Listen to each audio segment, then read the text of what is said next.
क्योंकि अर्जुन ने मेरी नारायणी सेना नहीं ली है, बल्कि अर्जुन ने तो मुझे नारायण को लिया है। अच्छा साहब, बजाया शंख भगवान ने। इसके बाद जब अर्जुन ने भी फूंक दिया, अर्जुन ने भी अपना शंख बजाया, तो अर्जुन ने कौन सा शंख बजाया? देखो, देवदत्तम धनंजय। अर्जुन ने जो शंख बजाया उसका नाम क्या है? देवदत्त। अर्जुन से किसी ने पूछा, ये जो शंख बजा रहे हो कौन सा बजा रहे हो? बोले इसका नाम है देवदत्त। बोले इसका क्या तात्पर्य है? बोले देवदत्त का मतलब है जिसको देव परमात्मा ने दिया हो। ये शंख मेरा अपना नहीं है, बल्कि देव परमात्मा ने दिया है, इसलिए उस देवदत्त को बजा रहा हूं। अच्छा, अर्जुन के पास तो देवदत्त है, अर्जुन के पास देवदत्त शंख है, और नारद जी के पास जो बीणा उसका नाम क्या है? वो भी देवदत्त बीणा है। तो अर्जुन कह रहे हैं कि शरीर भी रथ है, ये शरीर रथ है, और ये शंख भी, ये शरीर रथ है, लेकिन ये जो शंख है जिसका नाम देवदत्त है, ये स्वयं परमात्मा ने मुझे दिया है। और हमारा ये जो मानुष शरीर है, ये किसने दिया है? ये भी दिया है। बोले कि मेरे इस शंख का नाम देवदत्त है, मेरा इसमें कोई कर्तृत्व नहीं है, ये तो परमात्मा ने दिया है, और परमात्मा ने दिया है तो परमात्मा के लिए बजा रहा हूं। मेरा ये जीवन परमात्मा के लिए। भक्त कहते हैं कि मैं भगवान के लिए जी रहा हूं, और भगवान कहते हैं मेरी क्रिया भक्त के लिए हो रही है। बहुत लंबा है साहब ऐसे, लेकिन चलते चलते विचार कर दो। पौंड आदि आदि आदि आदि इन सब का बहुत लंबा विश्लेषण है। चलते चलते चलते थोड़ा युधिष्ठिर से और पूछा, युधिष्ठिर ने भी शंख बजाया। इनकी विशेष वैसे व्याख्या हो चुकी है, शायद एक पुस्तक निकल चुकी है जिसमें प्रथम और 2 अध्याय हैं, अलग अलग शंखों की। आप देखना चाहें तो वो देख सकते हैं वहाँ। तो अब देखो, जब युधिष्ठिर पर बात आई, युधिष्ठिर ने भी शंख बजा दिया। अर्जुन ने बजाया, फिर भीम ने बजाया। इसके बाद जब युधिष्ठिर ने बजाया तो अनंत विजयम राजा कुंती पुत्रो युधिष्ठिर। युधिष्ठिर ने जब शंख बजाया तो किसी ने पूछा, आपने शंख बजा दिया? बोले हाँ। बोले आपके शंख का नाम क्या है? बोले अनंत विजय। क्या क्या चमत्कार बाड़ी है, अनंत विजय। युधिष्ठिर से पूछा कि आपके शंख का नाम क्या है? बोले अनंत विजय। बोले अनंत विजय क्यों है? आपने शंख क्यों बजाया? बोले अपनी विजय के लिए। बोले ना, मैंने जो शंख बजाया अपनी विजय के लिए नहीं, बल्कि इस रथ पर, अर्जुन के रथ पर जो अनंत परमात्मा बैठा है, इसकी विजय के लिए मैंने शंख बजाया। हमारा अपना कोई लेना देना नहीं है। इसलिए ये पात्र हैं साहब, सभी पांडव भगवान के पात्र हैं, लेकिन सबसे ज्यादा कृपा पात्र अर्जुन है। यद्यपि 5 पांडव पात्र हैं, लेकिन सबसे ज्यादा पात्र कौन है? अर्जुन। अर्जुन क्यों है? क्योंकि अर्जुन ने अपने रथ के घोड़ों की लगाम भगवान को सौंप दी है कि जैसी तुम्हारी इच्छा हो वैसा करो। अन्य पांडव तो डगमग हो जाते हैं। अच्छा, आप इतना तो जानते ही हैं कि भगवान किसकी रक्षा के लिए आते हैं? कि जब जब होए धर्म की हानि, बाढ़े असुर अधम अभिमानी, तब तब धरि प्रभु विविध शरीरा, हरै कृपा निधि सज्जन। भगवान धर्म की रक्षा के लिए आते हैं, धर्म की रक्षा करने के लिए आते हैं। और आप जानते हैं कि धर्मराज युधिष्ठिर साक्षात क्या है? धर्म है ना, युधिष्ठिर धर्म है। किंतु जब धर्म की रक्षा के लिए आए हैं तो रथों ने युधिष्ठिर का हाँकना चाहिए कि अर्जुन का? विचारणीय बात है। कहते हैं कि यदा यदा ही धर्मस्य ग्लानिर्भवति भारत, जब जब अधर्म की बढ़ोतरी होती है, धर्म की हानि होती है, तो मैं आता हूं। तो आते हैं भगवान धर्म के लिए, तो उन्हें युधिष्ठिर का रथ हाँकना चाहिए कि अर्जुन का? इसलिए तो युधिष्ठिर का हाँकना चाहिए। लेकिन भगवान धर्म के लिए आते जरूर हैं, किंतु क्योंकि धर्म जो है वह बहिरंग साधन है। जो वेदांत की प्रक्रिया पढ़ते हैं वो जानते हैं कि धर्म बहिरंग साधन है। योग उससे थोड़ा अंतरंग है। खैर, तो आते हैं धर्म के लिए। धर्म बहिरंग साधन है, क्योंकि धर्म में प्रत्यक्ष करता होता है। इसलिए युधिष्ठिर धर्म के अवतार जरूर हैं, किंतु धर्मराज युधिष्ठिर से जब कहा जाता है कि थोड़ा झूठ बोल दो कि अश्वत्थामा मारा गया, तो बोल पाते हैं कि नहीं? क्योंकि वो बाहर बैठे हैं शरीर में कि यदि मैं झूठ बोल दूंगा तो मेरा अपयश हो जाएगा। यानी उन्हें अपने सत्य पर ज्यादा भरोसा है, भगवान पर भरोसा नहीं है। भगवान पर भरोसा नहीं। भगवान कह रहे हैं कि तुम झूठ बोल दो, लेकिन वो सोच रहे हैं मेरी बदनामी हो जाएगी। भगवान मुस्कुरा रहे हैं, अभी तुम शरीर में बैठे हो इसीलिए बदनामी हो जाएगी तुम्हारी। लेकिन जब और सारी प्रक्रिया हुई है तो आप जानते हो, तो धर्म में साक्षात्कारता होता है, वहां शरीर को लेकर के क्रिया होती है, इसीलिए बहिरंग साधन है। लेकिन भक्त कहता है कि जीवन का मैंने सौंप दिया, सब भार तुम्हारे हाथों में। इसलिए अर्जुन ने जब घोड़ों की लगाम भगवान के हाथ में सौंप दी तो बोले अब चिंता मत करो। इसलिए धर्म के लिए आते जरूर हैं भगवान, किंतु रत भक्त का हाँकते हैं।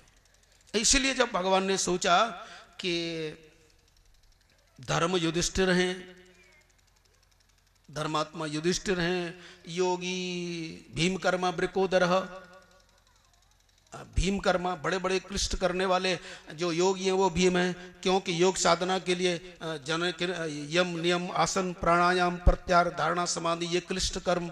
बोले धर्मात्मा युधिष्ठिर हैं, योगी भीम हैं, लेकिन अर्जुन भक्त हैं। और अर्जुन भक्त ने जब अपने इस जीवन रथ की लगाम मुझे सौंप दी है तो मैं उनका नौकर हूं, मैं इसलिए उनके लिए जी रहा हूं। इसलिए विचार किया कि चलो भक्त को, अर्जुन को हम ये दिव्य गीता ज्ञान देते हैं। लेकिन क्या अर्जुन के लिए अकेले है?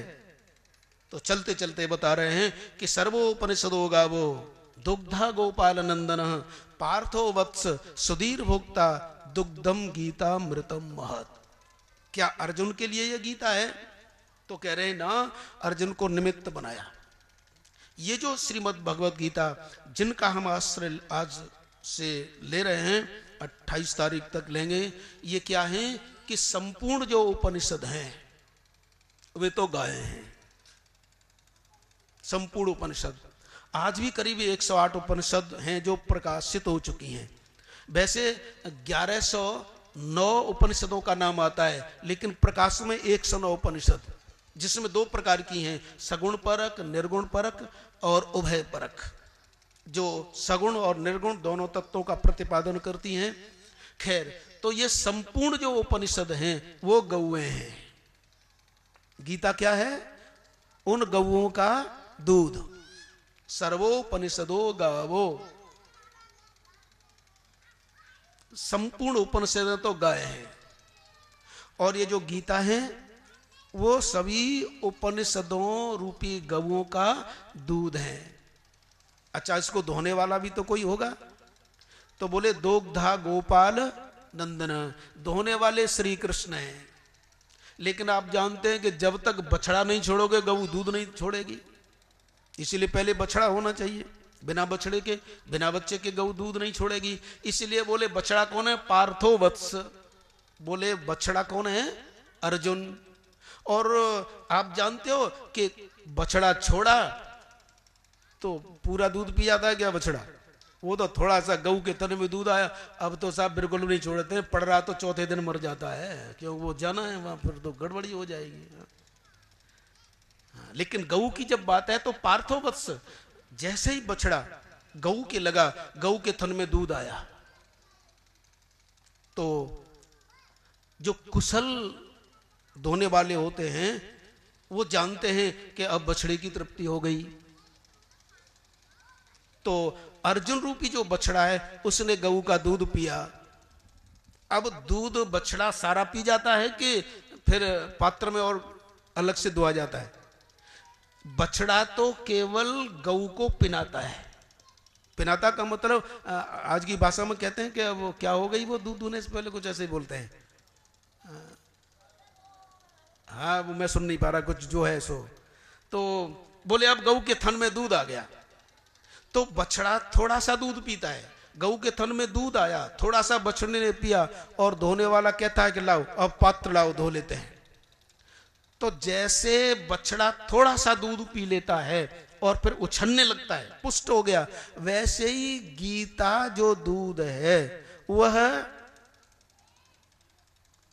पार्थ जो बछड़े हैं उनके लिए तो निमित्त मात्र है, यानी केवल निमित्त बनता है बछड़ा तो छोड़ा, निमित्त बना। लेकिन गऊ जब पसुरा गई ने बोलते हैं, बोले अब धो लो, तो ऐसे ही जैसे बछड़ा तो निमित्त बनता है, दूध अधिकांश है किसके पात्र में रहता है, जो दोहरा है, दूध तो बाहरा, बछड़े ने तो थोड़ा पिया।